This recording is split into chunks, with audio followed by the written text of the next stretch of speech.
خبر شامل کرتے ہیں منڈی بہاؤدین سے۔ منڈی بہاؤدین کے محلہ گوڑھا کے نام پر ہاکی پلیئر خبیب احمد کو بہترین کارکردگی پر پہلی Quaid Azam inter division under 23 hockey championship trophy کھیلنے کے لیے گوجرانوالہ ڈویژن ٹیم میں شامل کر لیا گیا۔ خبیب احمد جو کہ پنجاب جونیئر ہاکی ٹیم کے کپتان ہیں، انہیں ڈویژنل سطح پر نمائندگی حاصل کرنے پر شہر کے مختلف سیاسی و سماجی شخصیات نے مبارکباد دی۔ اس موقع پر ہاکی پلیئر خبیب احمد نے کہا کہ میری کامیابیاں میرے والدین، اساتذہ اور کوچز کی بدولت ہیں اور میں اپنی کامیابیوں کو انہی شخصیات کے نام کرتا ہوں۔ یہ میرے لیے اور اس ضلع کے لیے بہت بڑا اعزاز ہے۔ انہوں نے کہا کہ بہت کم مدت میں اور ہر قسم کے حالات میں اپنی پرفارمنس اور بہتر صلاحیتوں کی بدولت مطلوبہ ٹارگٹس کو حاصل کر کے ٹیم میں سلیکٹ ہوا۔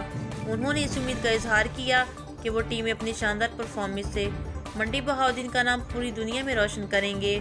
ہاکی پلیئر خبیب احمد نے نوجوان نسل کو پیغام دیتے ہوئے کہا کہ بے راہ روی اور نشہ جیسی لعنت سے بچنے کے لیے کھیلوں کا فروغ ضروری ہے، کیونکہ کھیل کود سے جسمانی فٹنس کے ساتھ ساتھ ذہنی نشوونما کو فروغ اور استحکام حاصل ہوتا ہے۔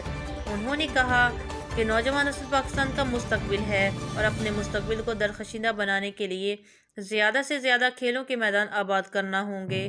اب تک کے لیے اتنا ہی۔ مزید خبروں اور اپڈیٹس کے لیے دیکھتے رہیں PNC 24۔